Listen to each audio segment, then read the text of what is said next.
John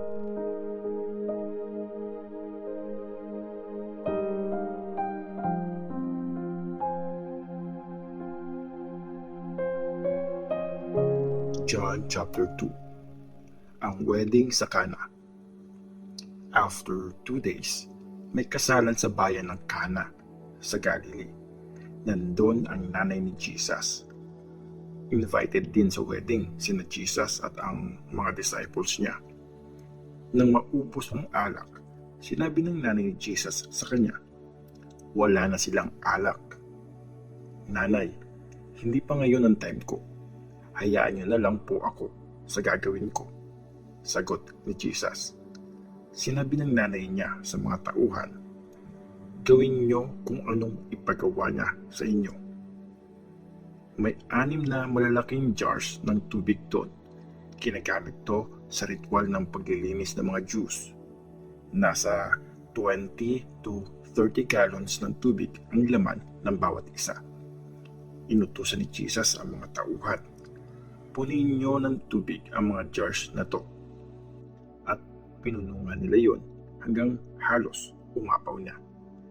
Tapos, sinabi ni Jesus, "Kumuha kayo ng kaunti dyan at dalhin niyo doon sa in-charge sa kasalan." So, binigyan niya nila yung taong in-charge. Nung natikman niya ang tubig na naging alak, hindi nito alam kung saan nanggaling yun, pero alam ng mga tauhan. So, pinatawag ng taong in charge ang groom. Tapos, sinabi niya, madalas, unang sinaserve ng mga tao ang best na alak. Tapos, pag marami ng nainom ang mga bisita, saka ilalabas ang ordinaryong alak. Pero, iba ka. Sa huli mo, sinerve ang best na alak. Itong himalang nangyari sa Cana, sa Galilee, ang unang himalang ginawa ni Jesus. Pinakita niya doon na dakila siya, kaya bumilib ang mga disciples sa kanya. Tapos, pumunta si Jesus sa Capernaum kasama ang nanay niya, mga kapatid at mga disciples niya. Nagstay sila doon ng ilang araw. Pumasok si Jesus sa temple. Malapit na ang piyesta ng Passover, kaya pumunta si Jesus sa Jerusalem. Sa temple, nakita niya ang mga nagtitinda ng baka, tupa at mga kalapati. Nandun din ang mga money changers na nakaupo sa mga pwesto nila. Kumuha siya ng lubid at ginamit niya itong panghagupit. Pinalayas niya sa temple ang mga hayop, mga tupa at baka. Pinagtataob niya din yung mga mesa ng mga money changers, kaya nagkalat ang mga pera nila. Tapos, sinabi niya sa mga nagtitinda ng kalapati, "Alisin niyo ang mga yan.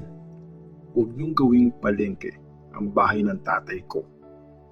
Naalala ng mga disciples ang nakasulat sa scriptures. "Ang pagmamahal ko sa bahay mo ay parang nagliliyab na apoy sa puso ko."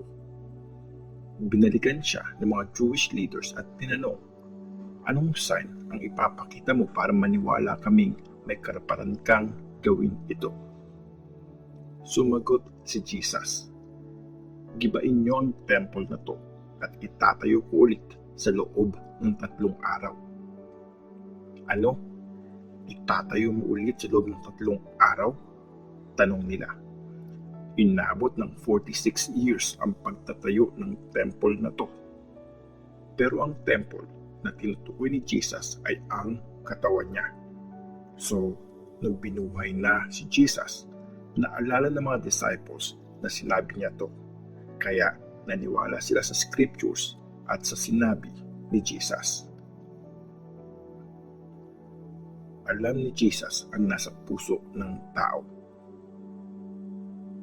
Nung piyesta ng Passover at nasa Jerusalem si Jesus, maraming naniwala sa kanya dahil sa mga himalang ginawa niya. Pero hindi nagtiwala si Jesus sa kanila kasi kilala niya silang lahat. Hindi na kailangang may magsabi pa sa kanya kasi alam niya kung anong nasa puso nila.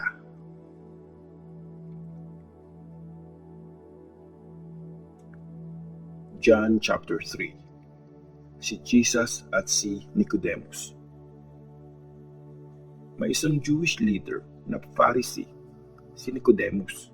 Isang gabi, pumunta siya kay Jesus at sinabi, "Rabbi, alam namin na isa kayong teacher na pinadala ng Diyos. Walang makakagawa ng mga himalang ginagawa niyo unless nasa Kanya ang Diyos."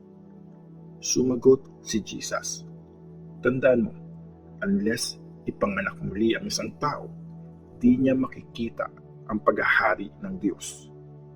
Pero paano po ipapanganak ulit ang isang tao kung matanda na siya? Tanong ni Nicodemus. Imposibleng bumalik siya sa tiyan ng nanay niya para ipanganak siya ulit. Sumagot si Jesus, "Tandaan mo, hindi makakapasok sa kaharian ng Diyos ang isang tao kung hindi siya ipapanganak sa tubig at sa espiritu." Pinapanganak ng magulang isang tao physically. Pinapanganak naman siya ng espiritu, spiritually. Huwag ka magtaka sa sinabi kong kailangang ipanganak kayong muli. Nararamdaman ang hangin at umiihip ito kung saan ito gusto. Maririnig mo yun, pero hindi mo alam kung saan yun galing at kung saan pupunta. Ganon din ang mga pinanganak sa espiritu. Tanong ni Nicodemus, paano mangyayari yun? Sumagot si Jesus, "Teacher ka ng Israel, pero di mo to alam? Tandaan mo, sinasabi namin kung anong nakita namin at kung anong alam namin, pero wala sa inyong gustong tumanggap ng mensahe namin. Kung ayaw niyong maniwala sa sinasabi ko tungkol sa mundong ito, paano kayo maniniwala pag sinabi ko sa inyo ang mga bagay tungkol sa langit? Wala pang nakapunta sa langit except sa Son of Man na bumaba galing sa langit. Kung paano tinaas ni Moses sa desert yung ahas na gawa sa bronze, ganun din dapat itataas ang Son of Man para magkaroon ng buhay na walang hanggan ang bawat maniniwala sa Kanya. Sobrang mahal ng Diyos ang mga tao sa mundo, kaya binigay niya ang kaisa-isa niyang anak para hindi mapahamak ang lahat ng naniniwala sa Kanya, kundi magkaroon sila ng buhay na walang hanggan. Kasi hindi pinadala ng Diyos ang anak niya para hatulan ang mundo, kundi para iligtas ito. Hindi hahatulan yung mga nananalig sa anak, pero hinatulan na yung mga hindi nananalig kasi hindi sila nanalig sa kaisa-isang Son of God. Ganito ang hatol. Dumating sa mundo ang ilaw, pero mas mahal ng mga tao ang dilim kesa sa liwanag. Kasi masama ang mga ginagawa nila. Yung mga gumagawa ng masama, galit sila sa ilaw at hindi sila lumalapit dito kasi ayaw nilang ipakita ang mga masasamang gawa nila. Pero yung mga gumagawa ng tama, lumalapit sa ilaw para makita sa liwanag na ginagawa nila ang kalooban ng Diyos. Si Jesus at si John the Baptist. After nito, pumunta si Jesus at ang mga disciples niya sa Judea. Nagstay siya doon ng ilang araw, kasama sila at nagbaptize siya ng mga tao. Nagbabaptize din si John sa Aenon na malapit sa Salim. Marami kasing tubig doon. Pinupuntahan ng mga tao si John para magpabaptize. Hindi pa nakukulong si John noon. May ilang disciple si John na nakikipagtalo sa isang Jew tungkol sa ritual ng paglilinis. So, pumunta sila kay John at sinabi nila, "Teacher, natatandaan niyo ba yung lalaking kinukwento niyo? Yung kasama niyo doon sa east ng Jordan? Nagbabaptize siya ngayon ng mga tao at pinupuntahan siya ng lahat." Sumagot si John, "Walang matatanggap ang isang tao except kung binigay yun ng Diyos sa kanya. Alam niyo naman na sinabi ko sa inyo na hindi ako ang Christ. Nauna lang akong pinadala kaysa sa kanya. Ang bride ay para sa groom, Pero ang kaibigan ng groom, nakatayo lang at nakikinig. Pero napakasaya niya pag narinig na niya ang groom. Ganito ako kasi ngayon. Dapat siya ang itaas at ibababa naman ako.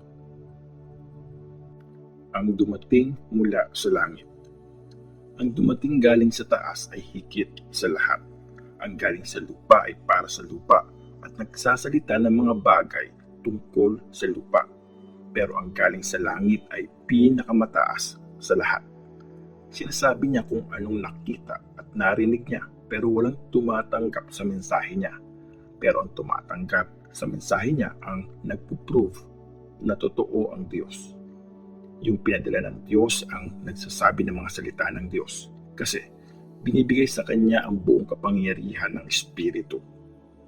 Mahal ng Ama ang anak at binigay niya dito ang lahat. Ang naniniwala sa anak ay may buhay na walang hanggan.